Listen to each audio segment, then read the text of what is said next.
At the age of 6, Luis Gerardo Pena moved with his parents, brother, and sister from Mexico to Downey, California. After his parents divorced when he was in middle school, he found himself back in his home country. Separated from his mother and siblings, who remained in California, and now living in Mexico with his father and grandparents, Father Luis found himself asking lots of questions about his life. What really matters in life? What's my purpose?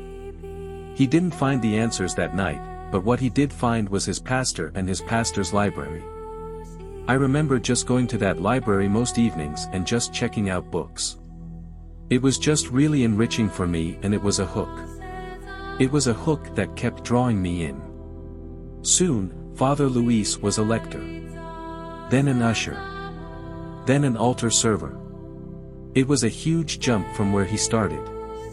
When Father Luis returned to Mexico with his father, he had received no sacraments other than baptism. His grandparents restarted his faith formation by placing him in catechism classes, although not without humiliation. I did my first communion I think when I was 13, recalling the experience of being in the classroom with 7- and 8-year-olds. It was pretty awkward. By then, his pastor was encouraging him to enter the seminary and invited him several times to a pre-seminary retreat. But family pressure and other opportunities began presenting themselves.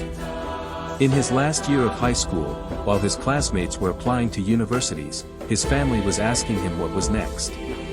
A doctor? An architect, his grandmother's preference?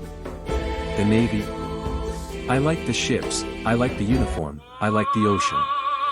It really took courage to turn down those opportunities. In the end, he accepted the invitation to the retreat. It was really a life-changing retreat.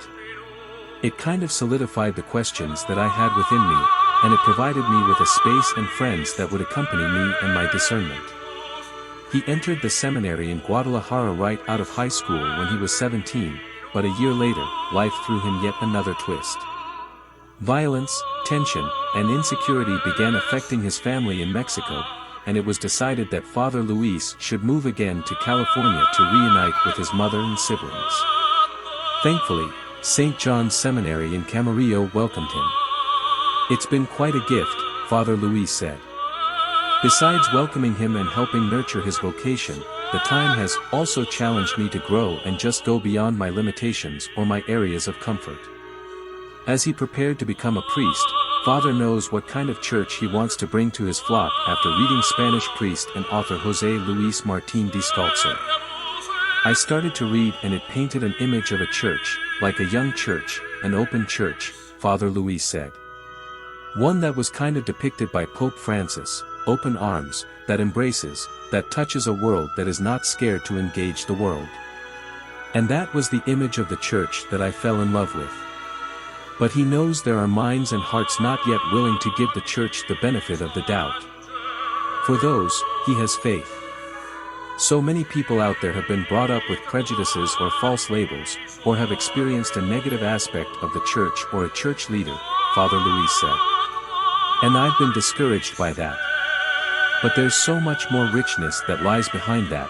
We're all hungry for something, we all thirst for something, and that something is found in Jesus Christ.